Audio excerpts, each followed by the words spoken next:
Streaming.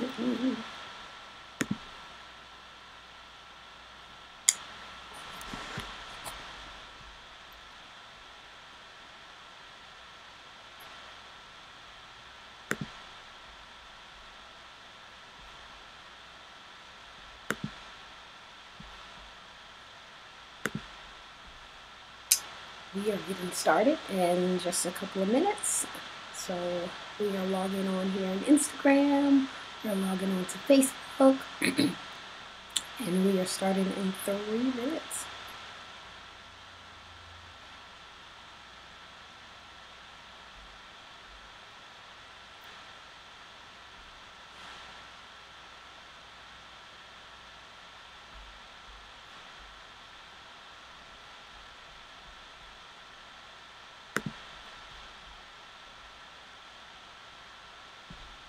Okay, we are going live, people.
Good morning and welcome to Mornings with Mubaraka, live on WNHHLP 103.5 FM, New Haven's home for community radio.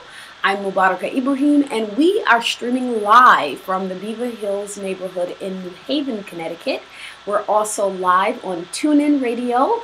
Go ahead to WNHH, and we are live on Facebook and Instagram and a couple other places like Twitch and Stream Me, and we're live in a whole bunch of places, so you should be able to catch us no matter where you are, whether or not you're sitting on your computer or you want to download the TuneIn app on your phone. So as you go about your day, you can make sure that you listen in. It is a Wednesday morning here in New Haven, Connecticut, and it's cold, y'all. It is so cold.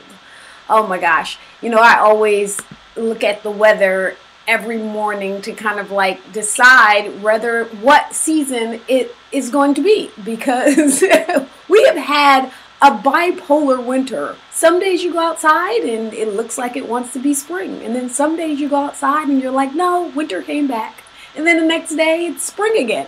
So today winter decides to visit us because I think it's about 12 degrees right now in New Haven. So hopefully we will get a little bit warmer and fairly soon, because I am not, even though I live in Connecticut and I've lived in New England for most of my life, I am not a winter person. So hopefully we will make sure that that we will actually start getting warmer. So today is a live Q&A chat back. I got a few questions, but I want you to tune in and let me know what your biggest challenge is. So every week on Morning with Mubaraka, we talk about topics that help women live life on purpose. My goal is to inspire you and empower you to take control of your health, your wealth, your self-development, and for you to live your life with passion and purpose. And that's what we're going for. So I got two really great questions. I actually got three questions, so we might be a little bit all over the place when we talk about our self-development, as well as when we talk about what we're doing in terms of our health. So I got a couple questions. So I'm going to go to the first question that I got that I really liked, and I thought it was really interesting. So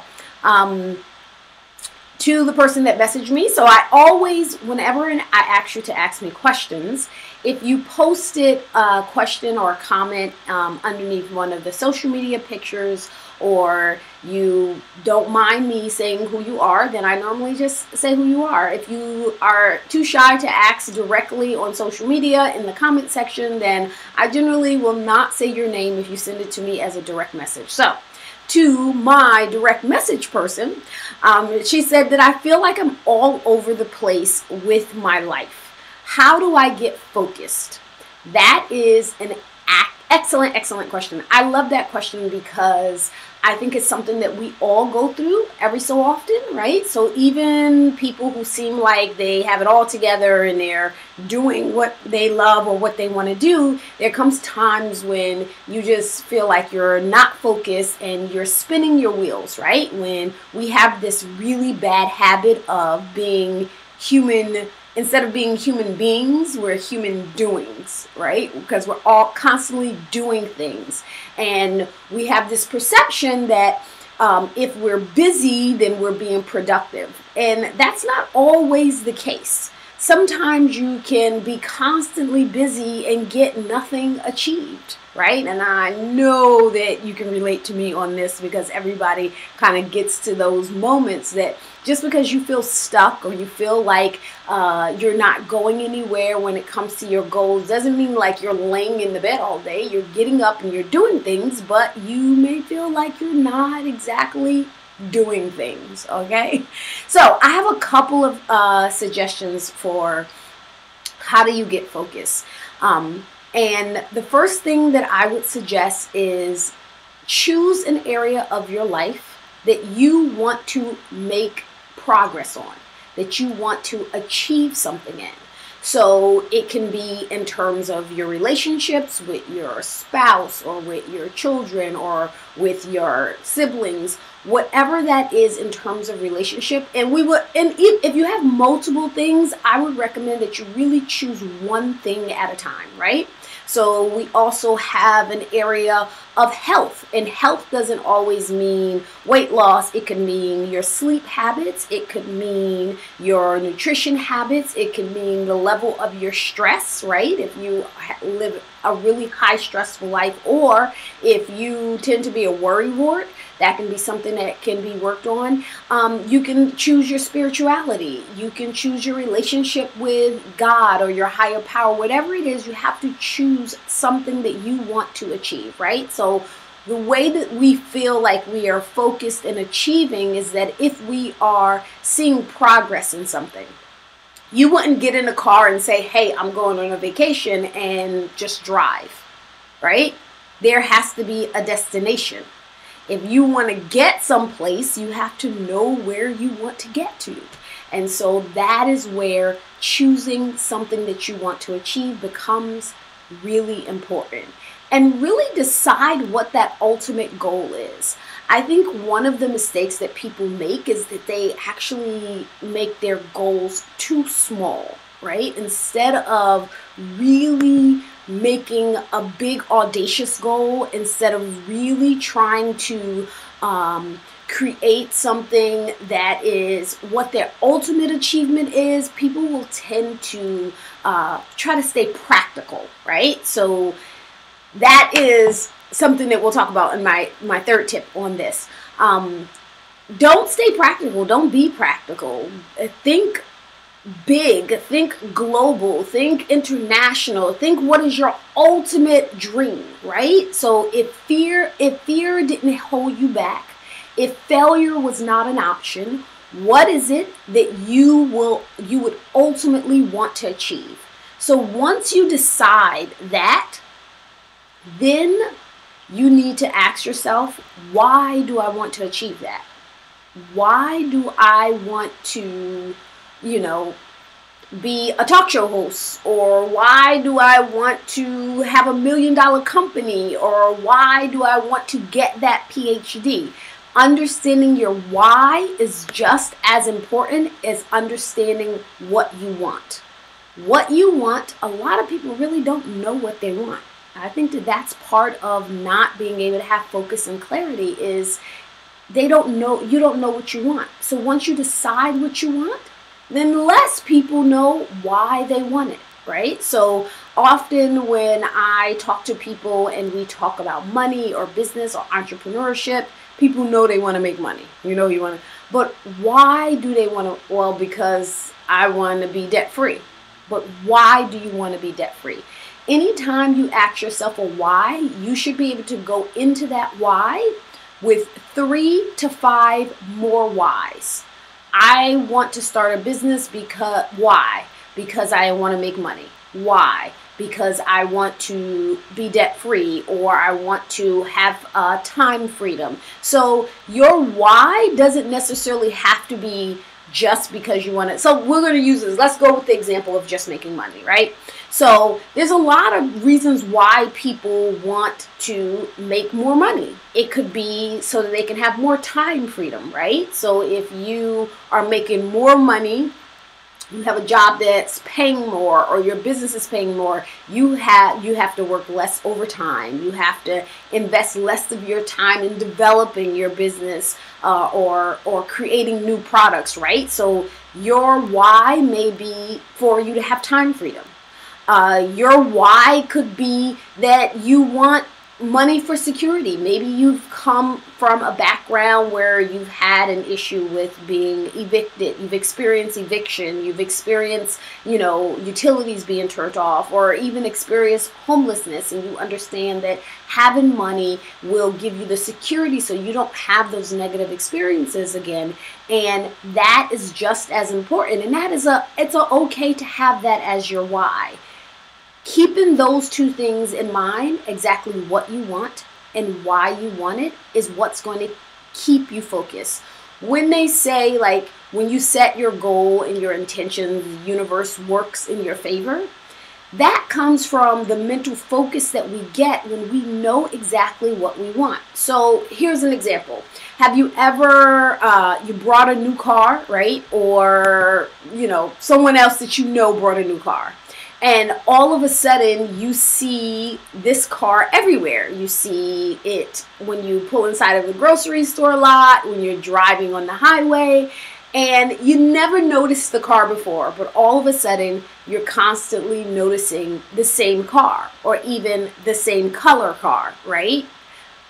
It's not that all of a sudden, everyone started getting the same car as you've gotten.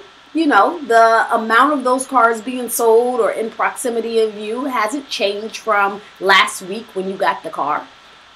But your focus has shifted. So when you have an intention of doing something and you have a focus on that, you will start noticing all the things that will help you achieve that goal. So if you want to, get a PhD in psychology, right? The things that you start paying attention to is going to be increase. Your attention towards those things will be increased, because that's where your focus is. That's where your goal is. Our mind can literally pay attention to, choose between thousands of things at any given moment to pay attention to, right? So I can focus myself on the size of the camera that I'm looking into, the brightness of the lights that I have, the shape of the microphone. I can look at the screen. I can have all of these different things that I focus myself on, but my mind is going to choose the things that is in line with what I'm doing. So when we think about what our goals are and we think about the things that we want to achieve, you have to have clarity so that when you have clarity and focus on that goal, everything in your peripheral will actually help align you with that goal, the goal that you have clarity on, and the why. The why is just as important, because when you begin to lose focus, the why will bring you back, right? And it's really important that we use terminology that actually helps to motivate us on a daily basis. So one of the things that actually demotivates us is when we say we have to, right? So when a person says have to, what happens automatically is your brain begins to resist you, right? Because technically you don't have to do anything, right? You don't have to get up in the morning. You could lay in the bed. You could miss work. You could miss school. This is a part of the human willpower that we have. So you don't actually have to do anything. But you do it in exchange for the reward of that, right? You get up in the morning and you go to work because the reward, if it's not in the job itself, right? If you don't have a job that you particularly like, your reward is in the fact that you get a paycheck that you can pay your bills, or you can go on vacation, or you can take care of your family. That reward is what's motivating you to get up every morning. So using the terminology that you want to, or I've decided to, really does go a long way in changing the way that you are looking at what you are doing, all right? So once you have clarity on what you're doing and you have clarity on why you're doing it, now the next thing that you have to do is create a plan, right? And it doesn't mean it's an overnight plan. Doesn't mean that it's going to happen in a week or a month. I always encourage people to begin with the end in mind. So what that means is, say your goal is, hey, I want to, give me a goal. I want to get a PhD, or I want my business to make $1 million, right? So you know what that ultimate goal is, that short-term goal. There's a long-term goal and there's a short-term goal. So when you know what that ultimate goal is, now you need to break it down. So if your goal is for you to have $1 million company in 3 years or in 5 years, whatever your goal is, how much does that mean that you need to make in 2 years, in 1 year? Where does that put you in a month, right? So what's your monthly goal? If your goal, hey, let's use something that maybe, say, superficial. Let's say your goal is to get, 1 million Instagram followers. What does that mean that you have to do on a daily basis? Even when it comes to your goal in terms of weight and it comes to your goal in terms of money, if you don't have a plan, then you're much less likely to stick to that goal. So here's an interesting statistic that I heard the other day. Only about 11% of people who attend a gym actually achieve their goal. That's crazy. Like 89% of people who are going to the gym on a regular basis do not achieve their health and fitness goal. Now, part of that is believed because the plan is just to get up and go to the gym, right? There's no ultimate plan. There's no structure to it. There's no, this is what I'm trying to achieve, right? On a macro level or a micro level. So it's really important that even when you have smaller goals, I don't care if it's to lose 10 pounds or to lose 100 pounds, that you do have to begin with the end in mind and then create a strategic plan to get to that goal. So one thing at a time.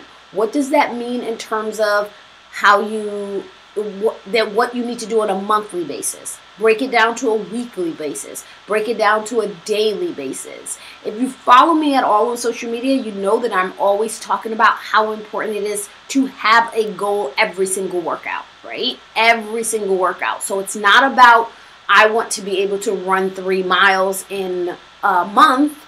It is about, how far are you going to run today? It doesn't have to be 3 miles.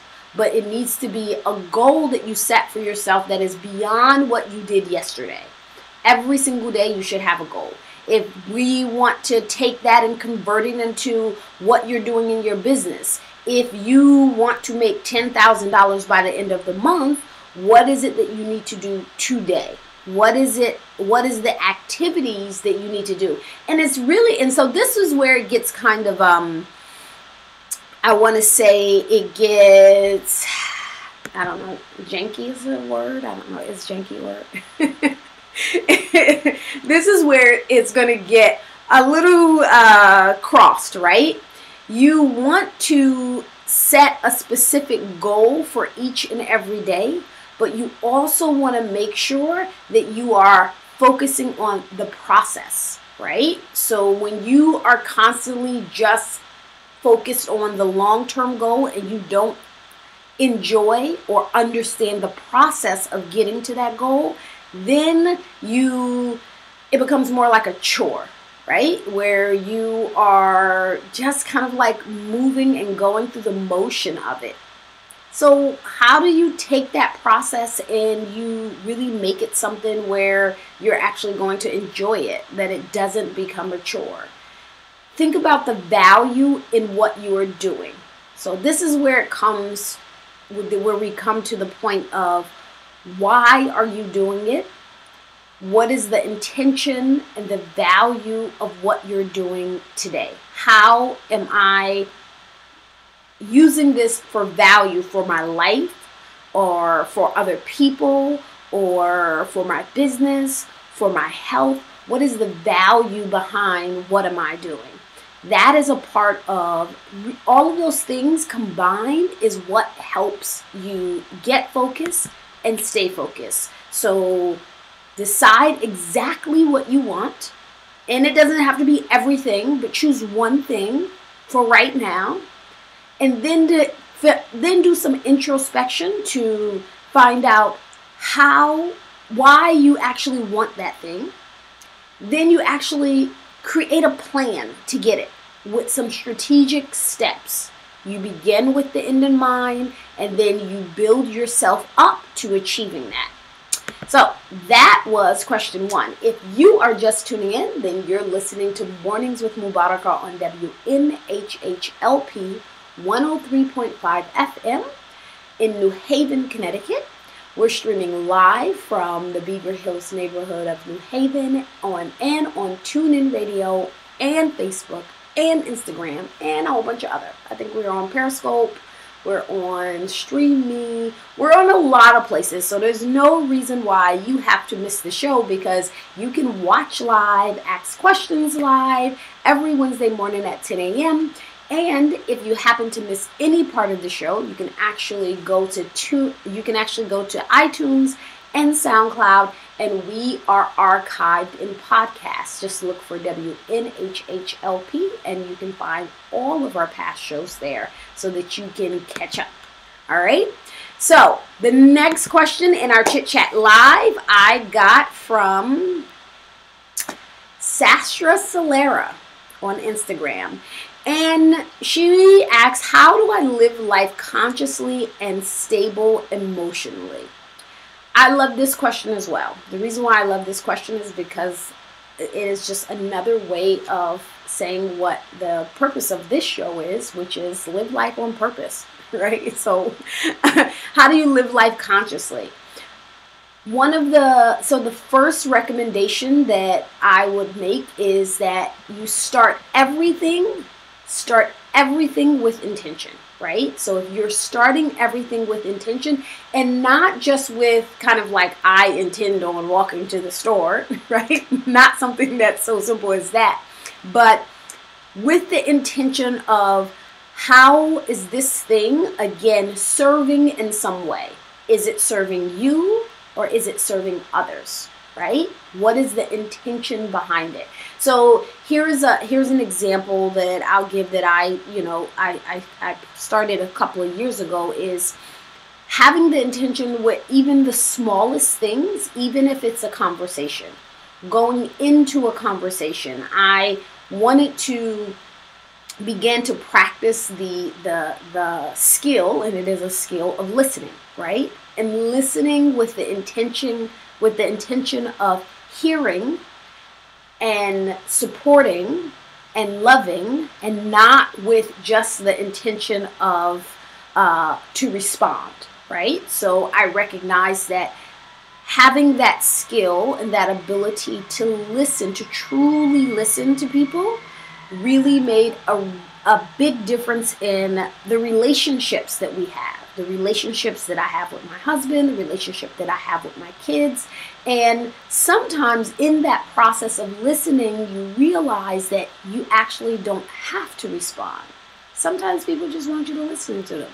So what's the intention behind each and everything that you do, right? So when you are beginning to do things like, even if you are something like a customer service rep, right? So what is the intention? Are you taking that phone call with the intention of serving, with the intention of solving someone's problem, with the intention of just being the ear that they need to complain to, right?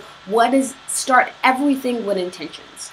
You want to bring the consciousness of what you're doing. Going back to what I said at the beginning of the show, is being a human being instead of a human doing, right? Be conscious, be present in that moment, in that conversation, in that movement, right? So and it doesn't just apply to things we say or, the conversations that we have, the intention of hiking, walking, exercising, being conscious what you're doing, and again, why you're doing that thing. What value is that thing bringing to your life or to other people's lives?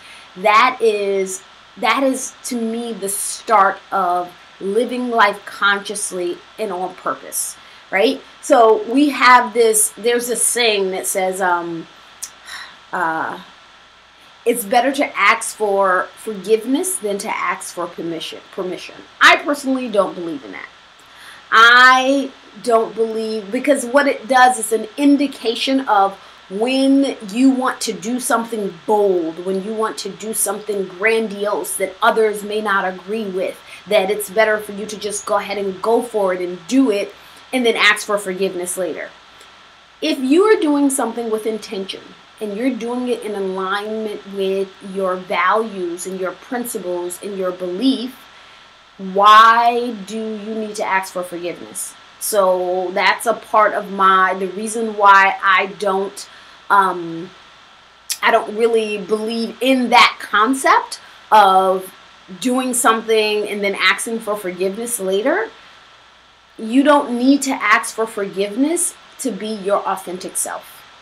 You don't need to ask for forgiveness for you to go for your dreams and your goals when other people may not agree with them, right? So I believe in acting bold. I believe in going for the grandiose goal, but I don't believe in apologizing for it. That's actually like one of my pet peeves, right? When I see people or when I interact with people and they're like apologizing, right? I call them sorry Sallys. Oh, I'm so sorry. Can I, reach for a napkin? I'm sorry. Like they apologize for things that they shouldn't apologize for, right? I have to ask you for a napkin and I say sorry. You can say excuse me. You can say pardon me, right? Can I get by you? But why do people apologize for things that they should not be apologizing for, right? Every sentence start off with, I'm sorry. But don't apologize. Stop apologizing for being who you are, right? That to me is like so important, especially when it comes to women, right? Women are, this is just like a big pet peeve for me, of women who are constantly apologizing for being who they are, for just being present in a space, and they're apologizing for it. Don't apologizing for being who you are and being present and being in a space that you are just as entitled to as anybody else, right? So this is something that is constantly, I'm constantly constantly see for that women in particular do. Not saying that men don't do it, but women in particular become sorry Sallys, which means they apologize. Now, it may not even be a sincere apology, but to me, words matter. Words really matter. And so when you have to really not measure your words, meaning trying to hold them back, but you have to be conscious, again, back to our question, conscious of what you're saying and the impact of what you're saying. So your words are very physical things, right? Your mouth is forming them. And I say, when you say anything, you have said it to yourself 3 times before it even hits someone else's ear. You've thought it in your mind, even if it's for a microsecond, right? Your lips and tongue have formed it, and the closest thing to your mouth, most of the time, is your own ears. So you've reiterated to yourself 3 times before someone has even heard it, right? If you don't say it out loud, it's still in your mind and you reiterating it to your own self. So words make a huge, huge difference. Which is a good trend. A good trend that we've been seeing is that people are being really conscious of how we talk to kids and how we empower kids, and not calling the kids stupid or calling them fat or making them feel like they can't achieve, not calling them dumb, right? Giving them words of encouragement, but we don't use that for our own self. And it's important that in order for you to be the source of positivity, you have to feed yourself positivity. You can't be negative and say, oh, I'm going to inspire the world. Oh, I'm going to be positive towards everybody else. That will eventually spill out. So if you want to be a source of positivity, then you have to be positive towards yourself. And that starts with your words, whether you're thinking them or whether you're actually speaking them out loud. That is to me, that is one of the most important things that you can do. If you start with nothing else, starting with the habit of changing your words will make a huge difference in the impact that you spread on the world. So I think that's really important. If you are just tuning in, then I am taking questions. You can ask questions on Facebook. You can ask questions on Instagram. We are live on the New Haven Independent Facebook page. We are live on the Fit Muslimah Instagram page. You can ask me any question on either one of those platforms. I have another question. So now we are going to, so this is a question that I get a lot. It's always about weight loss, right? But I said I would answer any questions, so I want to make sure that I answer everybody's question. So I got a question via direct message. Can you give me tips on how to lose weight? I love this because, people know that that's what I do. So it's always going to be a question about weight loss. All right. So this is a great question because it is something that is obviously very, very common. No matter how many, diets come about, no matter how many gyms are developed, for some reason we have this increasing issue with obesity. In America, in the UK, it is a dilemma all over the world, right? So it's not something that just happens because you move to the United States, even though I've heard that happens very often. Right? People move here and then they gain weight. It's in the air. It's just in the air. We have McDonald's in the air. No, I'm just joking. So, in effort to make sure that I am not slighting anybody who has asked a question. So, if you want weight loss tips, you can certainly follow me on Facebook. You can follow me on Instagram. I'm giving tips all the time. But to put them concise and to make them very general, I'm going to say two things. If you have a lot of weight to lose, there's a different recommendation than if you have a moderate amount of weight or if you have a little bit of weight. So when I say a lot of weight, I mean if you have more than 50 pounds to lose, if you feel like you know that you're more than 50 pounds overweight, or if you have health issues, then there is a different protocol than if you say, I want to lose 20 pounds because I had a baby 2 years ago, right? So that's a different type of protocol as opposed to I'm stuck on my last 10 pounds. So based on those three weights, let's go 50 to 100, right? 20 and 10 pounds. If you have a lot of weight to lose, I am going to recommend that you just start with small health habits, because little things will make a big impact.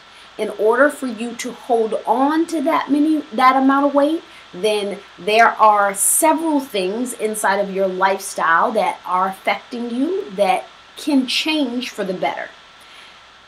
Even though people often say, oh, well, I really don't eat that much, and this is, of course, barring that you don't have an existing diagnosed health condition that, or you're like on steroids or something like that for your health condition. People will say things like, I really don't eat that much. If you are 50 to 100 pounds overweight, you eat that much. I have to tell you that. So, and I have to be honest with you, because really looking in the face and being honest of where you are is really the only way that you're going to make change, right? So you want to start making small health changes. And the easiest thing that you can do is actually start drinking water, right? So water is not just about being hydrated. That's important because all the research shows that when you drink water, it increases your metabolism. So actually, when you drink about 20 ounces of water, it actually increases your metabolism for an entire hour, 1 to 3 hours. You actually boost your metabolism. Drinking cold water actually causes a higher calorie burn because your body is not just working to absorb the water, it's also working to prevent the water from lowering your body temperature. So you're actually doing two things at once. So that is one health habit that you can start. The second health habit is I would not actually recommend that you make if you have 100 pounds to lose, I would not recommend that you make some huge diet change. What I would actually recommend is that you start off with very simple adding things to your diet. Do a 30-day challenge where you challenge yourself to eat a cooked green every single day. Go back to simple things that our parents suggested, like make sure you eat your vegetables first, drink some water, and then eat the rest of your food. So what it's going to do is that it will actually fill you with the good stuff before you take in whatever else, even if the other things that you are eating aren't the healthiest choices. So that would be a second thing that I would recommend. A third thing that I would recommend is start being more active, right? So if that means, and even if you're doing something now, so I get this a lot. Well, my job is active. I walk up and down the stairs. The problem with everyday activities is if you're doing it constantly on an everyday basis, if it's a part of your job, or something like that, your body actually becomes acclimated to it and you burn less calories doing the same activity. So that's why even when it comes to doing exercise and creating a fitness routine, you should actually change it every 4 to 6 weeks so your body doesn't become acclimated to doing the routine.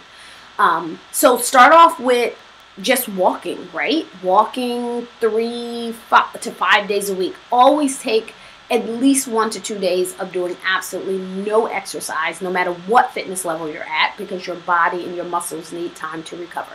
So that's what I would, those are the 3 things that I would begin with if you have more than 50 pounds to lose. And of course, I'm always going to recommend, you know, find a trainer, find somebody that can help you with diet and nutrition. You double your chances of success when you have a coach. That is statistically, you double your chances of success when you have a coach. So find a coach, make the investment in improving your health. If you are just around about the 20-pound mark, this is when you have to get really clear on your workouts and your nutrition, and you have to be very specific on what you're trying to achieve and how you're trying to achieve it. Generally, these people who may have 20 pounds to lose, they feel like, well, I already eat healthy, I drink a smoothie every morning, I eat lots of greens, and I just don't understand where the weight is coming from. You have to begin to track and know that what has always worked in the past for you, your metabolism and your body changes, particularly as you get older, right? I won't get into my story, but it's someplace on one of my social medias. But your body changes as you get older, and you really have to analyze, are you being mindless about habits? So, you know, for example, when my kids were little, I ate really healthy, but I didn't like throwing food away. So if they left, you know, 10 fries on a plate, I would eat the 10 fries. Right? Little things like that add up, believe me.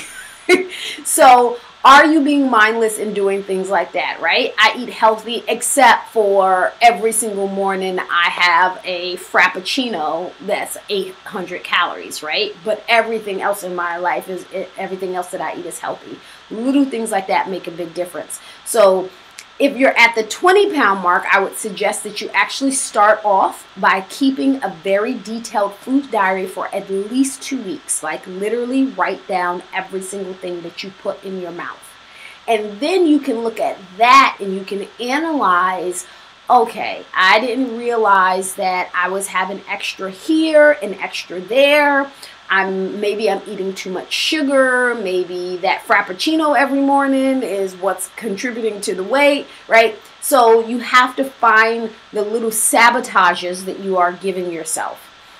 Now, if your diet is awesome, then you might just need to change what you're doing as far as your workouts, right? So if you love Zumba and you've been taking Zumba 3 days a week, you might want to switch it up and go take a kickboxing class or go take a spin class and just cut Zumba down to once a week, and vice versa. Hey, you love spinning, you've been doing that 3 to 5 days a week. You might want to stop for a little bit and try lifting weights exclusively, lifting heavy weights, doing running. Every single activity changes.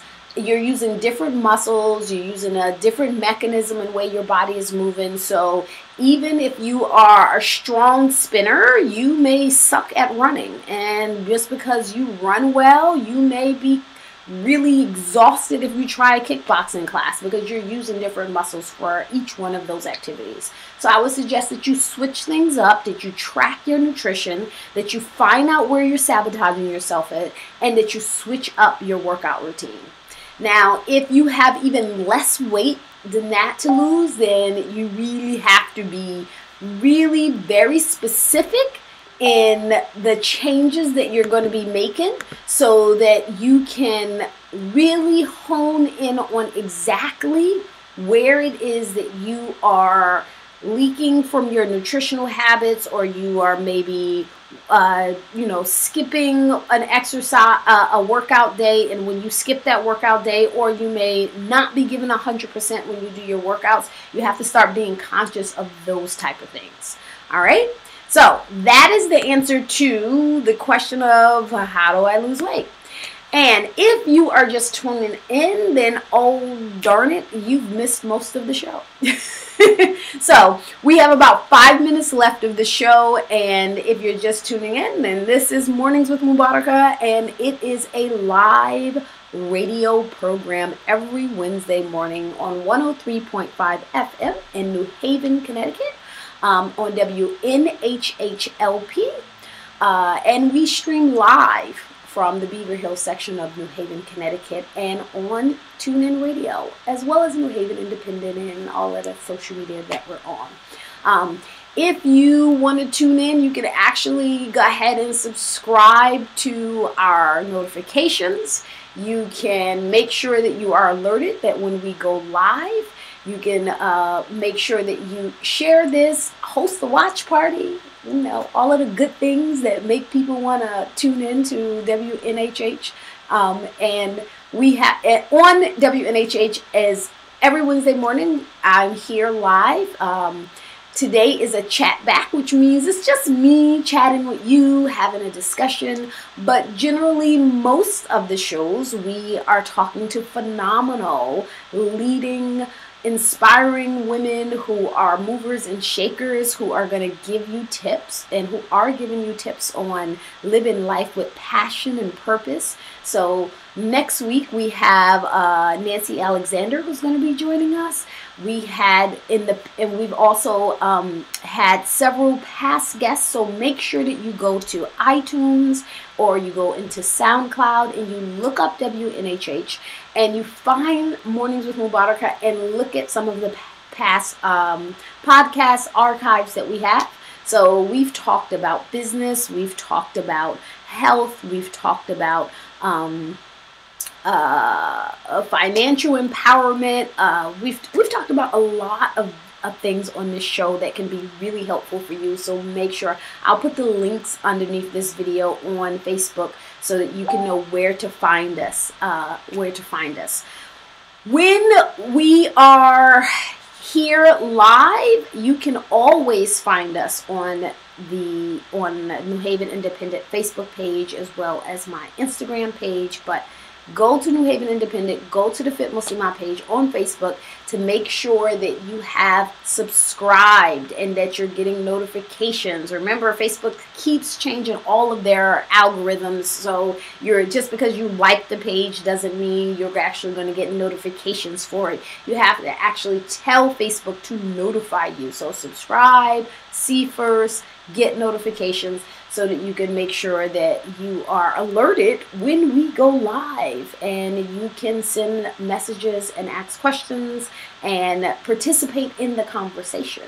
So I actually want to thank you now for tuning in to Mornings with Mubaraka every Wednesday morning at 10 a.m. on 103.5 FM, New Haven's home for community radio. I encourage you to go about your day and go about your week living life on purpose, living life with purpose and passion, and create a life that you love. But most importantly, be your authentic self and always be a voice and not an echo.